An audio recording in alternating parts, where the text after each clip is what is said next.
All right, I think we can get started. So I'll just get us started off here. I want to welcome all of you to a Families and Health Special Interest Group sponsored webinar. We have a panel of distinguished experts here who are going to be talking to us about diversity, inclusion, and belonging, implementing DIB initiatives in the work environment. And so I'd like to introduce our three panelists today. First, we have Jennifer Hodson. Dr. Hodson is a professor at East Carolina University, the director of the Medical Family Therapy doctoral program. She co-wrote the first doctoral program in medical family therapy in the country and co-edited two of the main training texts used in the field. Her research expertise is in integrated behavioral health care, health equity, biopsychosocial spiritual health outcomes, family engagement and healthcare. Wow, tongue twisted today. And electronic health record patient portals. She's had over $4 million in funding. Her research methodology expertise is in areas of mixed method research with skills in qualitative research methodologies. And she has over 150 publications and 200 presentations and has spent her career teaching and training healthcare professionals to work systemically and relationally in primary, secondary, and tertiary care settings. She's a licensed marriage and family therapist and a double AMFT approved supervisor. And her most important work right now is serving her community to help elevate educational outcomes, address trauma, and reduce inequities in various sectors.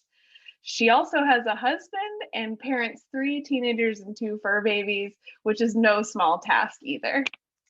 Next, we have Dr. Hernan Barenboim. He joined the Medical College of Wisconsin in 2018. Hernan is the Behavioral Health Director at All Saints Family Medicine Residency. He was born in Buenos Aires, Argentina, and is a Kennedy University Psychology School graduate. After moving to the US, he completed a PhD in medical family therapy at the University of St. Louis and a fellowship at the Chicago Center for Family Health. Hernan is a SAMHSA Minority Clinical Fellow from 2013 to 2015 and a member of the Planning Forum for Behavioral Science and Family Medicine since 2019. He has more than 20 years of clinical experience, including psychotherapy for individuals, couples, and families, supervision of mental health students, and teaching systemic thinking to family medicine and psychiatric residents. Other areas of expertise include helping couples improve communication, family therapy, and psychodynamic therapy. And in his clinical experience, he has been a consultant in cultural competence and integrated care for several national and international companies. And then last but not least, Christina Abbey. She's a DSW LMSW and a clinical programs manager at Evolved MD, where she executed the first company-wide diversity, equity, and inclusion initiative. She's an alumna of the Alcorn State University, Jackson State University, and University of Southern California. She has presented research at the Southwestern Psychological Association annual conference on the perceptions of acceptable body types and for a National Council for Accreditation of Teacher Education site visit regarding student levels of test anxiety for mathematical subjects. In 2019, she took her advocacy to Capitol Hill to discuss the importance of financial literacy for children in low-income communities with legislators, and she has over 14 years of experience in social service fields via her work in community mental health with unaccompanied refugee minors and in medical social work in both the hospital and dialysis settings. She is most proud of being able to wield her educational background and professional experiences to provide services to patients and families in a diverse range of settings. So welcome all three panelists. And I'm going to transition over to Christina and ask you, Christina, what does DEI and DIB mean? And is there a difference between the two? So I'm sure if you asked anybody that question, you won't get the same answer twice. Those terms are used interchangeably a lot. So at Evolved MD, what we do is we make sure that everyone understands what each word means individually. So defining diversity, we just stress that that is the range of human differences, including but not limited to race, ethnicity, gender, sexual orientation, age, class. Equity is the act of treating everyone fairly, equal opportunity and advancement for all people. And inclusion is the act of creating an environment that is welcoming, inclusive, and empowering, where everyone feels that their worth and dignity is recognized. And then belonging is one of humanity's most basic needs. It's that emotional need for everyone to feel like they're part of a group. So when we're talking about the differences in these terms, we like to use the infamous high school dance analogy. So for a few moments, we all go back to high school, which we know for everyone was just yesterday. And we set the scene for everyone to be invited to the dance. Everyone is invited, no matter what their race is, no matter what their gender is. It doesn't matter what their eye color is, if they're wearing pants or a skirt, everyone is invited. And that creates that diverse group. But the inclusion part of it is everyone asked to dance. And at work, everyone wants to be asked to dance. So we stress those differences in the terminology, and especially emphasis on that inclusion part. If there is inclusion, then the hope is that everyone is treated equally and that everyone feels like they belong. And at the end of all of that terminology, the most important thing is the humanity aspect of it. So it doesn't matter whether you're referring to DEI, DIB, or just diversity and inclusion. If there's humanity in it all, then everyone will feel that sense of one cultural cohesion. Okay, thank you for explaining that. And you mentioned a little bit about your current work, so I'm wondering how you've implemented DIB initiatives in your organization right now. Exactly. So at Evolved MD, we place behavioral health managers in the primary care setting to reduce that stigma of getting behavioral health services, and to also increase access for everyone, no matter if they can afford this service, no matter what their culture is. And so it's important to make sure that all of the clinicians that go out into the workforce understand embracing those differences and creating that welcoming environment for all patients. And also when interacting with the clinic staff as well as coworkers from Evolved MD. So to start this year off, I launched the company's first DEI initiative, which was a company-wide lunch and learn. That was also recorded so that everyone in the company can go back and view that as often as needed, or if there's someone who may have missed the presentation, that way it reaches everyone.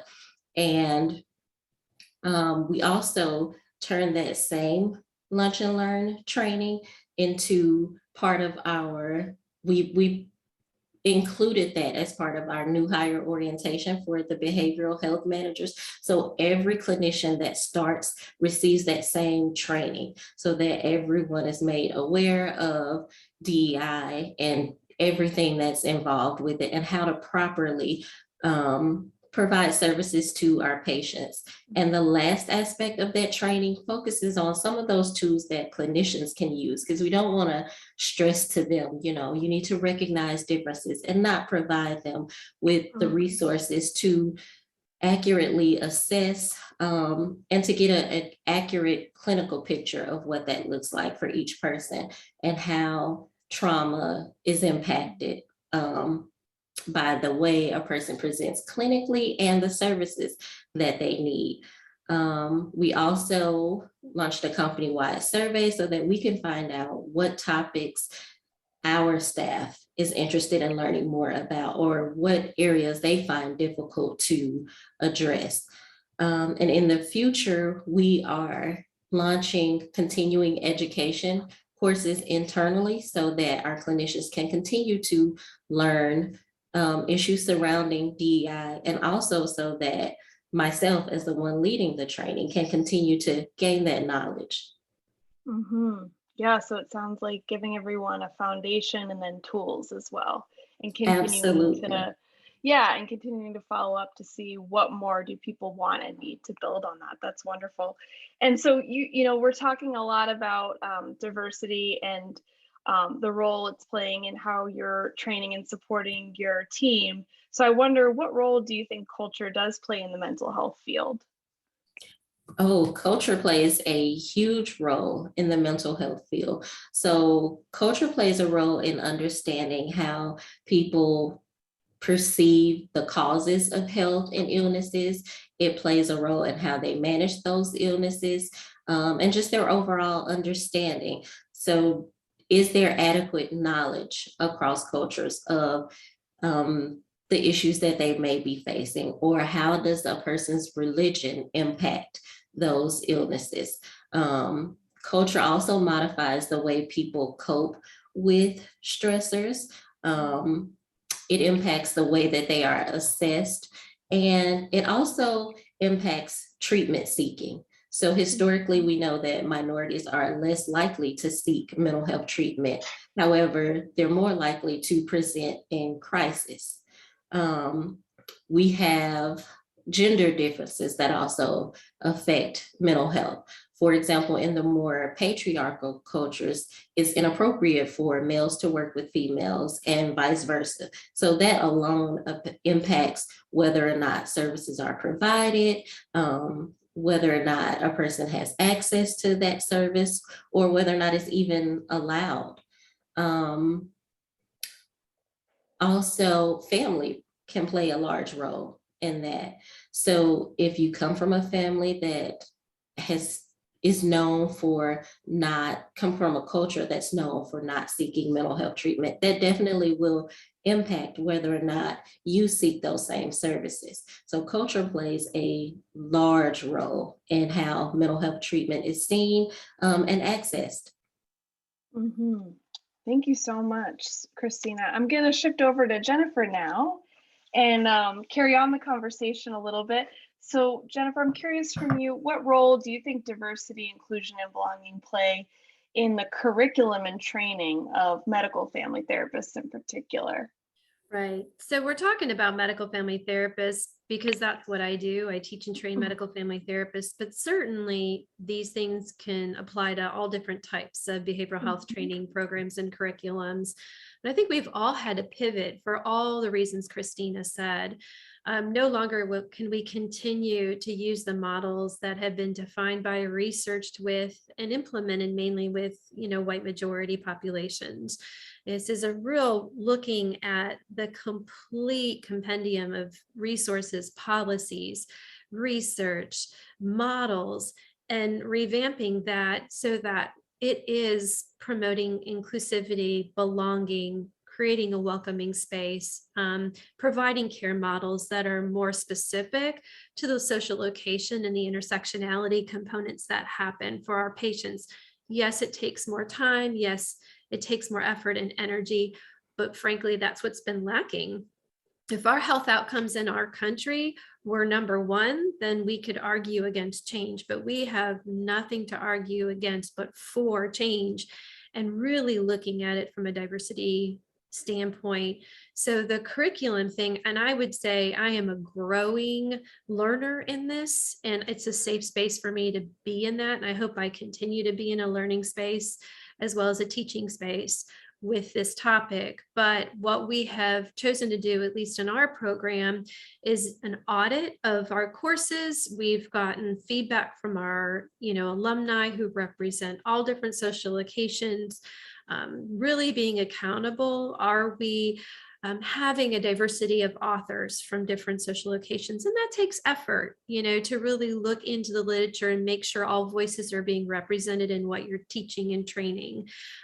Your case vignettes and examples, the ways that you're welcoming the critical thinking, increasing critical thinking of the material that the students are reading and digesting and implementing, creating spaces for that, not only so that your classrooms are having a rich, more robust discussion, but they're learning to do that internally. So when they go out and work in a setting, and they're looking at the literature that's being used, that's given to patients, or it's being used to train providers, and they're thinking, okay, is it representative of all the voices, particularly of those we're serving in our community? are the things we're doing grounded in research that's been done with people in our community that we're serving? And I say that because many of us have different populations that we're working with. So, we really are trying to implement that more into our learning environment so that it becomes part of the healthy habits for our students once they graduate. That's great. I really hear that parallel between the teaching approach and what you're hoping people will take forward into their practice. So, what are some ways that trainers and supervisors could track competencies in diversity, inclusion, and belonging? Because you're obviously doing a lot of work to impart those skills, but how are we as trainers or supervisors tracking that over time? So I do think it's intentional. Like we have, whether you're giving a pre-post assessment on a variety of skills that could be needed for people, like what literature are they consulting when they're deciding to form a treatment plan or goal? What journals are they using? Are they journals that have representative voices in them? So that you're tracking like that. So when they're having conversations with you about case plans, treatment plans, resources in the community, are you hearing that in their conversation? And then noting that in their evaluations. What do your evaluations look like? Do you even have that on your evaluation so that the students know at the beginning, this is what I'm looking to hear from you by the end? And knowing that all of our learners are on a different continuum of growth, and to really be welcoming about that.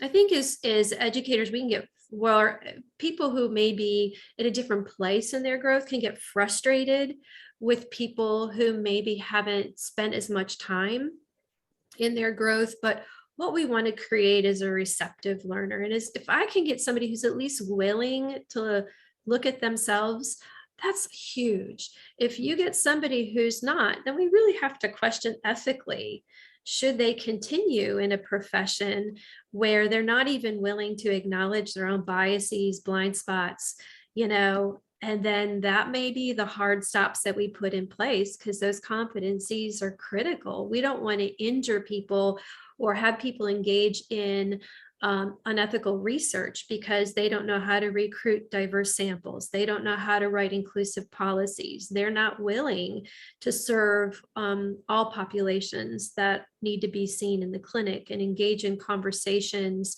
which elevate your patient's agency. So those may need to be hard stops and competencies, and really making that clear to our learners from the beginning.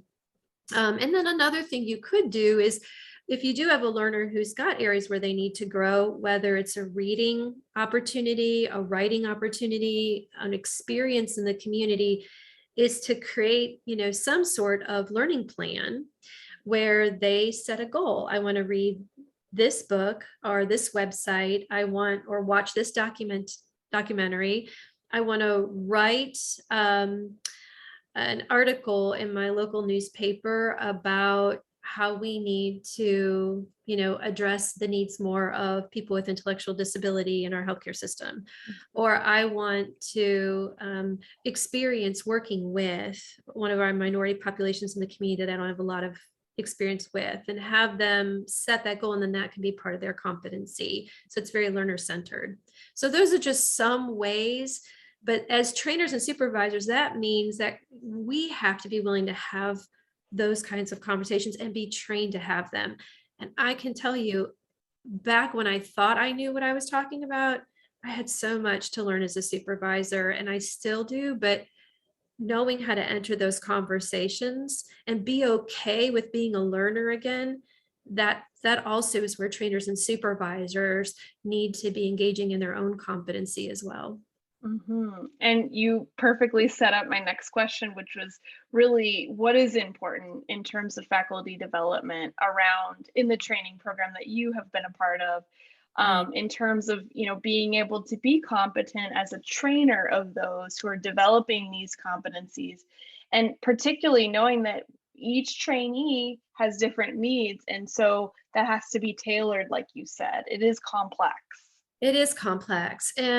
And sometimes, I think the a system moves along faster if its mentors and leaders have self-awareness and are able to show that they're willing to do the work. So the systems that I see dragging and lagging, whether it's onboarding integrated care, or trying to figure out different ways to change the workflow, whatever the change is, if you don't have a leadership that's willing to demonstrate that they're willing to do the hard work, it's going to be very difficult for your learners to buy into it. So I do think we do a disservice when we focus more on the learner experience and we don't think about so investing money in trainings that we know are really good and that walk with people where they're at towards places of increased awareness, making that a part of their evaluations too.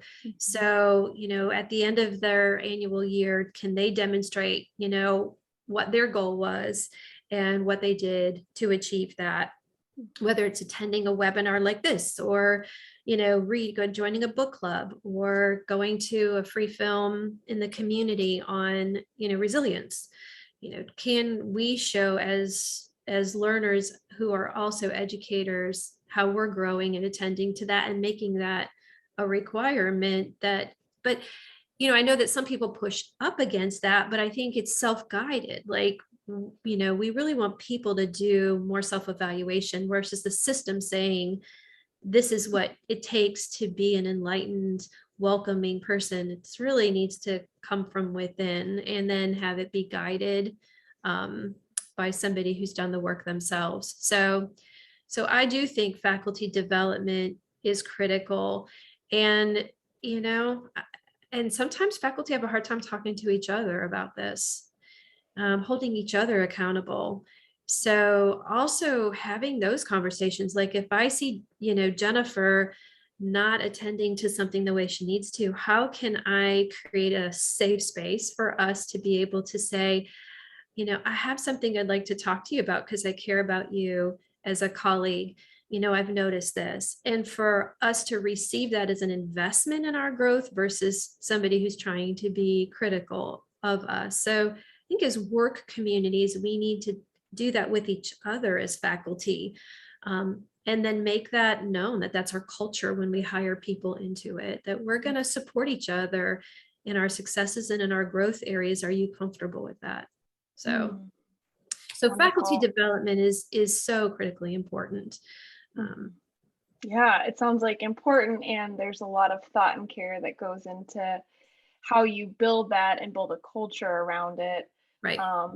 And that each person is accountable not only to themselves, but also to the larger group, right, in terms of that development. And that means being willing to do the hard work. And that's scary, particularly if you're from an underrepresented group. It is super hard. And it shouldn't just be, it should be all of us caring about that. And so I know as a woman, when I've had other men observe when I'm being marginalized in certain settings, that, it needed that support. I needed somebody else, because in that moment, I couldn't step into that and do that for myself. So to have somebody else say that, or to have another person step into that and say, I see that this is an oppression on you in this particular context. How are you doing? So I think we have to check and balance each other. And that requires some training and some support too, to be able to do that, because we can't just always expect the person who's experiencing it to be the one who steps forward. There's a lot of complexities that go with that and a lot of fears. So that faculty development piece needs to be there as well. If we're going to expect students to do that, we have to be able to do that. Such a good point. Always important to be congruent. Absolutely. Thank you. Yeah. So Ernan, I'm going to shift over to you now. And I'm curious, in your work, what anti-racist measures have you adopted at your program at MCW in the last few years? I'm curious to see what you've been doing. Yes, I think that one of the problems that we have with diversity, inclusion, or anti-racist measures in general is that generally as a community, as a society, we are very reactive. So once the Floyd things happen in the street, everyone is very emotional and we want to do something, but the effect of that is just a couple of months. And then we see that we go again to a situation like nothing is happening until something like this happen again. So something that we are really trying to do at our department in family medicine and medical college is to try to have ongoing conversations. I think that the worst thing that we can do is to wait for the next thing to happen and not being active in the process to try to, for these type of things at least to happen less at the community and society level. So what specifically we created in the last 3 years was an anti-racist committee. That in the last year is my first experience trying to chair one of these committees, and I tell you that it's not easy. All the politics of the universities behind this, a lot of learning, more from a minority guy like me. Like, even that I have a perfect Wisconsin accent, it's just because I practice all the time. I am originally from Argentina, so it's a lot of learning. But I really believe that it's important to have this type of initiatives. And we are trying to focus in really 4 areas in this committee. The first one is to have an ongoing education. Education is always a good trigger to promote more dialogue. And with education, I am not saying just family medicine residents. We are talking about staff, we are talking about MAs, we are talking about nurses, we are talking about all the people that work in our clinics and in our department. Second, and most importantly, we need to recruit more non-white folks to teach medicine, and we need more non-white folks in the point of care, because this is what we know that our patients want. Our patients want to be seen for people from the same group. Why? Because there is a huge trust factor. And there is plenty of research showing that when the relationship between doctor and patient is not working very well, a lot of cultural and racist and diversity and inclusion factors are part of the game. So I think that it's really important to recruit minority folks, but it's a big challenge. I tell you, Jessica, that I go to high schools here in Milwaukee, I go to colleges, and I try to promote, Latino, LGBTQ folks, Afro-American guys to come to the university, but the level of resistance is very high because first they have to take the NCAP test. And you know that it's a very difficult test to be taken. And one thing is for, one student that has 1 year to prepare the MCAT and it's not working, in contrast with Latino or Afro-American kids that they are working 3 jobs and they have to prepare the MCAT. At the moment that they take the test, they are evaluated in the same way that the other kids that they had 1 year to prepare the test. So recruitment is is really, really difficult. Not just because I see much more commitment in the medical college in terms to try to bring more non-white folks to the game, but still in the community it's really difficult to transmit this message and people to believe, yes, I can do it. So still the disproportion between white people studying medicine and minorities is huge. The ratio, the disproportion is huge. And we also try to really avoid, the third measure that we are taking is to try to avoid any type of racist or discrimination problem at the point of care. So for that, we are trying to be very active in promoting in the clinics a culture where we can have open dialogues about this. And probably you see that in medicine, this is very difficult. For the fast pace, is primary care, everyone is running, and we have to see 30 patients in 1 day. So the challenges are not small to promote this, but really, at least personally, I don't want the next thing to happen in the community and to say, oh, during 1 year and a half, we didn't do a thing about this. So this is why we are focusing on this. And even that, sometimes is as a minority faculty, I have to, sometimes probably you hear about what is the tax that we have to pay, that is basically we are asked more than white folks to be part of committees, to represent us in the community, to go to colleges and to schools and make more presentations around this. But I am happy to do it because personally, I don't want to feel that I didn't do anything when the next thing happened. And here in Milwaukee, the situation, Milwaukee is one of the most segregated cities in the country. So basically, this is what we are doing, and we are very connected to other committees in the medical college, the Diversity and Inclusion Committee for faculty and the Diversity and Inclusion Committee for students.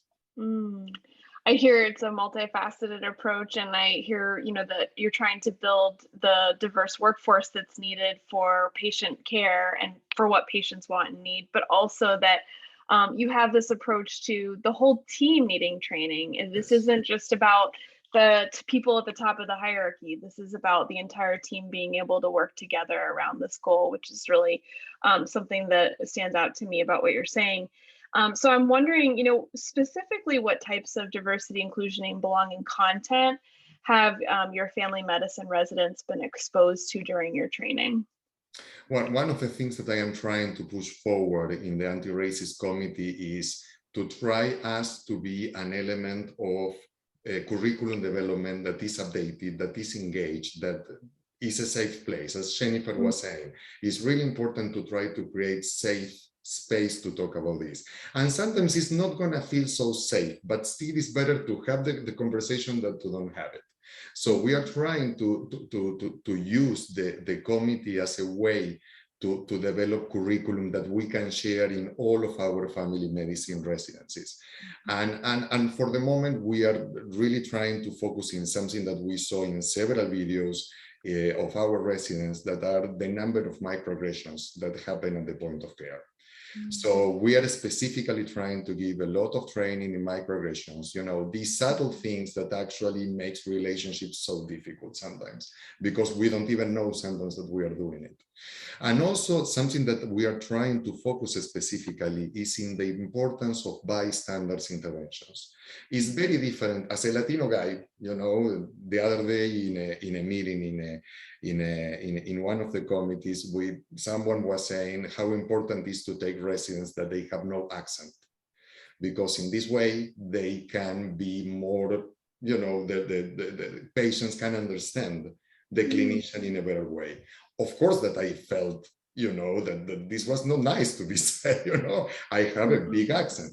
And one of my allies, white allies, could say, you know what, Hernan is here and he has an accent, but I completely understand him. So this mini intervention of someone that is part of the in-group, trying to show that the person that said that had no intention to really do anything against me, but it's so important to have allies, white allies, that can support us in this way. Is, I think that the dialogues can be safer also. So we are trying to make ongoing trainings in these two aspects, and also to expose residents to more social determinants of health. When you have residents that they are coming from really high SAS and they have to see patients that they are completely disadvantaged, they don't have cars, they are working for jobs, they have 6 kids, 2 of them, the husband is in jail, 2 other kids that one of these women rescued for the street, and 2 others that they are from a cousin that is in jail. So we have to try to make we have to share some spaces in order to build these relationships where residents can understand what really is happening to that. In some of the videos that I reviewed a couple of years ago, I saw one of these patients that I am talking about, and the resident was saying, I think that you can go to the gym to decrease weight. And the reality of this woman is that she didn't have a car. She sometimes even money to go to the market, and the stamps are not enough. So we need to make residents more aware of these social determinants of health. So in the community rotation in all of our family medicine residencies, the residents need to have projects where they show us the exposure in the community. And we want the residents to go to the community, not the community coming to us. And I think that this is changing the rules of the game, because in the last year, even with COVID, I have several residents coming to my office and saying, you know what? I feel like crap. I didn't know that this was going on. I knew that there is poor people in this country, but I didn't know that this at this level. So I think that we have to give these elements, we have to give this exposure to residents, because they want to do a better connection with patients for these groups, but they don't have the tools. So they are basically the measures that we are taking in terms of training, Jessica. That's wonderful. I hear you, trying to meet them where they're at and also provide them with the exposure and the tools, because most, if not all of them, are really wanting to be healing and helpful to communities. They just haven't had that necessarily had that experience or exposure. And having those allies who are part of the in-group is so important. So thinking about, in-groups and such, do you think that the power structure and the heavy hierarchy system that's conspicuous in the medical field is a barrier to us increasing the number of minority new doctors? I know you kind of touched on this a little bit earlier. Maybe you could elaborate on that in terms of what, like the barriers, and what do we, if you have ideas, what do we do about it? Yes, it's really a systemic problem, because at the point of recruitment, as was said before, it's really difficult to recruit non-white guys coming to the medical college. The faculty that we are, trying to do something, we also need to work on promotion, and this is part of the task that I was saying before. Or I work in promotion, or I represent the university in 3 committees outside the school, in 2 committees inside, and then I go to all the high schools to try to promote guys coming here. These factors are not taken in consideration at the moment of promotion. At the moment of promotion, where we have to really see more non-white guys having more, positions where the decision making is more important. We are talking about power. If minorities don't access power, the picture is always going to look the same. So I think that most of the medical schools now have the commitment to try to do better on this. But at the moment of really power distribution, still we don't see representation from minorities in the positions where really decisions have to be taken. And why is that? Because, in order to be to go into assistant to associate professor, we have to work double. And this is not taken in consideration in promotion, or even when we have to do more scientific stuff. That of course, this is also part of the promotion. So I really think that the problem is systemic. I think that at least now we have folks in power positions that they are aware of this problem, but still I think that the commitment has to be bigger. We need more Afro-Americans, Latino, LGBTQ, or all the non-white minority groups in positions of power. This is the only way that we are going to stop, I think, the cycle of racism, because without power distribution, the structures repeat themselves. And my commitment is to try to change that, but of course that the systemic barriers are there, Jessica. Yeah. Well, and just if I could follow up real quick on that, I'm hearing you say, we need to be able to account for the fact that non-white folks have to work doubly hard. And so how could we account for that in terms of how we evaluate people and consider promotions? I don't know if you have experience with your system trying to tackle that issue, or if you're aware of anyone who's trying to successfully tackle that issue. We have, we lost a couple of non-white folks in faculty in the last years. And I think that in part was because promotion is so difficult, and we are always asked to do something different. I am not working in my portfolio, and I am trying all the committee to be aware of this extra work. I don't think that this is going to be a systemic change in the system of promotion, because still we see in other specialties that they are not family medicine, that the representation of non-white folks is even smaller than us. So we are one of the most diverse departments, in general, in all medical schools. I think that it's important at the point that we go for promotion, we have to make a case of this. And in case that promotion is not happening, still we have to continue making a case. Still, we don't have still I don't see rules changing or trying to take some other factors for promotion that they are more community oriented. Still, I think that the factors are papers published and presentations, peer review, invitations, panels, and all of that. I think that this is a good measure, but still, I think that impact in the community should be something that is more taking in consideration in all the departments. And family medicine at least is trying to hear these voices. I still think that there is much more work to do in the other specialties, Jessica. Definitely. Yes.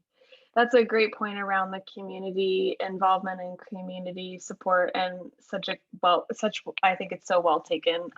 And I think a lot of people can probably resonate with that here. So at this point, that kind of concludes the structured portion of the panel discussion. I'm wondering if we can open it up to questions from the audience. If you would like to, you may type in the chat. And if you have a specific person on the panel that you'd like to direct your question to, I can read the question and either direct it to that person, or we can open it up to the panel at large. So I'll just give you a couple seconds here to type in any questions you might have. If you're more comfortable, you might also unmute and turn on your camera if you don't mind. While we're waiting, I just wanted to, oh, Jennifer, go ahead. I was just going to say, I think, it is really hard in the current political climate to read the room and to understand, where people are at. And it's unfortunate that it's made harder to do this work. And I think that's with great intention, but I just acknowledge that this is really heavy lifting. And Hernan, I have loved meeting you, and everything you said, absolutely exclamation point. Retention is so important. Recruitment is so important. And we have to be willing to do hard things during really hard times. And I just, I acknowledge that everything you said is just right on point. So I just thank you, Hernan, and thank you for everything you're doing in your work. And Christina, I mean, just amazing, the training and the way that I've just really appreciated getting to know you both and your drive and your passion, because it's taught me so many things about doing the hard work and being willing to put the time in. So, but I do see a lot of my colleagues from underrepresented groups are just burning out and are just getting so, and I wish, maybe the two of you can jump in and say, what could we do to be better colleagues? What could we do to sort of help retain? Maybe we don't have the power to reward the way that our, minoritized colleagues deserve, but what can we do to be part of the solution and to better retain? How can we be better colleagues? Mm-hmm. Those are great points.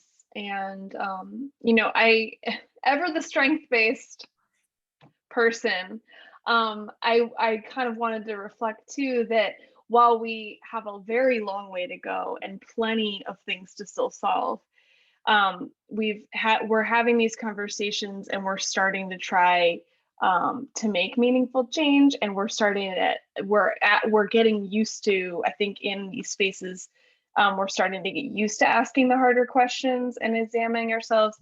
So I have lately felt a bit of a nihilist streak with everything going on in the world. But as I hear you all talk, it does remind me that there are a lot of committed folks out there trying to ask the questions and then trying to find a way forward, which is giving me some more hope and like a kind of an anecdote to the nihilism I've been feeling. I wanted to reflect from Beth. She said, wanted to express my appreciation for this conversation and elevating the importance of this work. Absolutely, Beth. And then Jennifer asked a question, what do you do to address the time required for training, tracking, and having conversations? So I think I want to give each of you on the panel a couple of minutes to talk through this, because it might look a little bit different depending on these three different settings in which you're kind of doing this work. Maybe Jennifer, we could start with you. Oh, yeah, Christina, go. Let's go with you. Great, perfect. Well, first I want to thank you, Beth, for that comment. And also thank you, Jennifer, for your comments as well. It has definitely been a pleasure working with you and Hernan. Also, I've learned bits and pieces from both of you that were very, very valuable. And to answer your question, I would say, going back to what Hernan was saying about that allyship, that definitely helps to help minorities feel valued, to feel that sense of belongingness that I referred to earlier.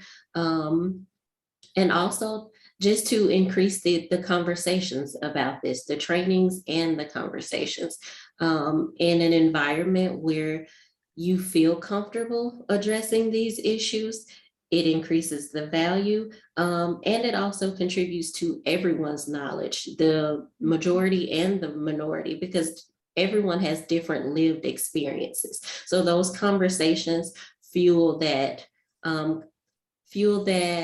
sense of belonging, and it also brings awareness to things that we might not realize that other people are feeling, because both sides have feelings about the issue and both are important. So as long as we can address those in a respectful way and figure out how to get to the desired goal, then that definitely is a help.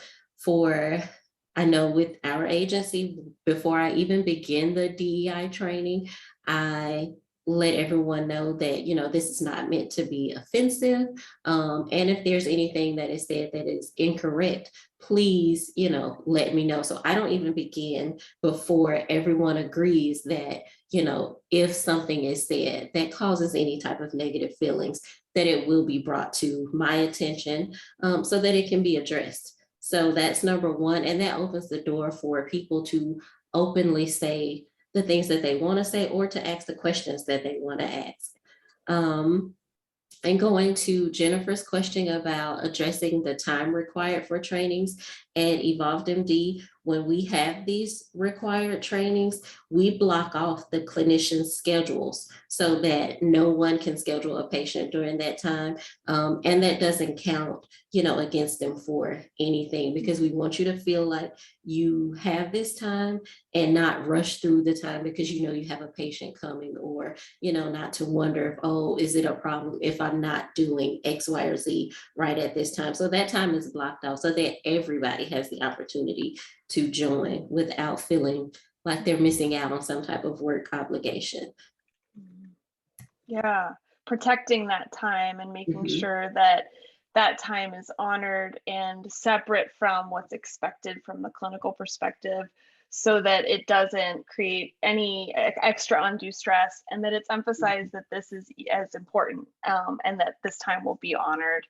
And I also hear the pieces about that allyship and the respectful and goal-oriented conversations piece that set the stage, being so important for you, Christina. Yeah. Exactly. Maybe we'll turn to Hernan next, if that's okay. Yes. First, I want to say to Jennifer and Christina that also I felt really good working with both of you. Jennifer, you are one of the founders of Medical Family Therapy, and you are very humble and very easy to access. This is one of the things that we minority guys need. We need mentorship for people like you, Jennifer. I feel that I am a very lucky guy because I have very good mentors that teach me how to play the politics in the university. And with this, I made less mistakes than some of my colleagues. So the mentorship factor, I think, Jennifer, is extremely important for us to develop, because we don't know how to play the political game. And you know how important sometimes one small thing in the political game can make your life in the development as a faculty very easy or extremely difficult. So to understand these implicit rules is very important. And in terms of training, for what Jennifer asked, we are trying to do also the life of residents, how hectic it is. They are in nights, days, sometimes they don't know where they are. They work more than 24 hours a day. So we try to be, sensitive to this.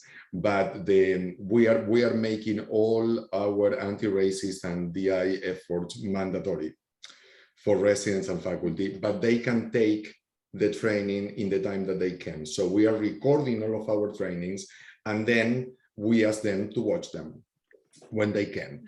And this strategy is working in part. Still, we have residents that they have some trouble to see these trainings. But I think that the important thing is to make some commitment that all of us have to be exposed to this. So if you have champions in leadership that can help you to make this type of trainings, you can take it when you want, but it's a requirement.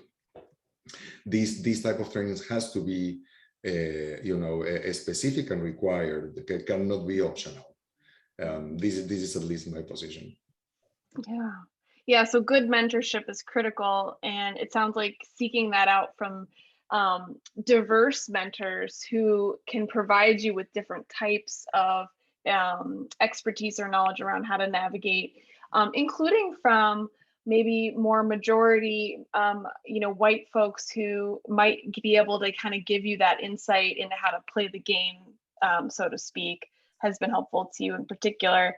And I'm appreciating what you're saying, that we have to make DEI trainings mandatory to underscore their importance and value in the system, but also being realistic that we're working with clinicians and folks who have crazy schedules. So building in some flexibility so that people are able to actually get something out of it, because they're able to do it in a way that works for their schedule, which, I can definitely resonate with that too. That's great. Thank you. Cecilia, I think that it's really important to update content. Mm-hmm. We cannot give the same content of 10 years ago. It's really important to engage people to be updated. We need to read, we need to be exposed ourselves to different trainings and try to update this content so people can engage. Yeah, the evolution of the training to match what's happening in the wider culture and also the clinical settings. That's great. Yeah, thank you. And Jennifer, not last but certainly not least, I'm curious.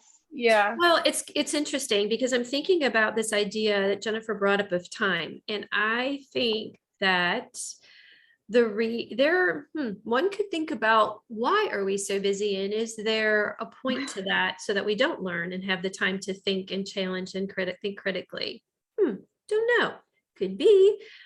So what would it be like if we built into work weeks, time? I know we're always fighting for admin time, right? But build in time for professional development. What would that look like for people to have the time to set aside where they could go in and have time to read or watch a documentary or take a webinar or have a group, we'll have time for staff meetings, right? Where we figure out who's meeting their metrics and who isn't. We have time to address, more global structural issues, infrastructure issues within our workplace. But I do think there are economics. This is where we need health economists to help us, where we can demonstrate by not doing this, how are we costing ourselves more money in litigation, retention, training, patient health outcomes. And so if we're looking at value-based care models, eventually, if those really take off, we're going to be accountable for that.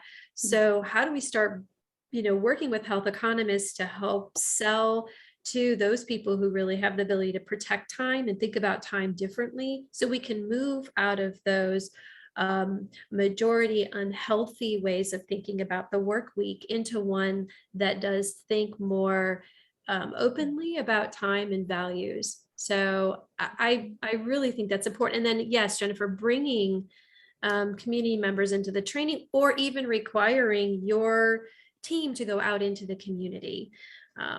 So, even moving beyond the come to us model, but how do we take it to them so that we're embedding ourselves in the conversations in the communities, learning more about what we need to then do differently in our workspace. But I love, different workplaces that have patient advisory councils and committees. So really looking, do we have that? Why don't we have that? What would it take to build that? How would we recruit to it? But I do know those places that have that, Jennifer, really do a better job of staying grounded in the needs of the community, because they change. So I don't know. I do think we can't just have clinicians driving this need. We need to think about, how do we bring in our finance people, our, HR people, all of that, so that we can protect that time. And making it fun. Yeah. Going to community activities can be great. Little festivals and places where we take our children. Oh, that's a big one. So in our community, when we serve a lot of our migrant farm community, our Latinx community, and by accident, some of us, learned about this, but when we take our children into the communities, it speaks volumes on our willing to advocate for what's happening in those communities with those communities by bringing our families into those communities for those activities. So I also want to just empower us to think about that as well. When we show up with our own families, there's an acknowledgement there that I think is really important too. So I like that. Thank you, Jennifer. That's great. The personal and the professional, and how do we align those, and how is that helping us, and then also helping our work in the communities too? Because people can tell if you're not genuine.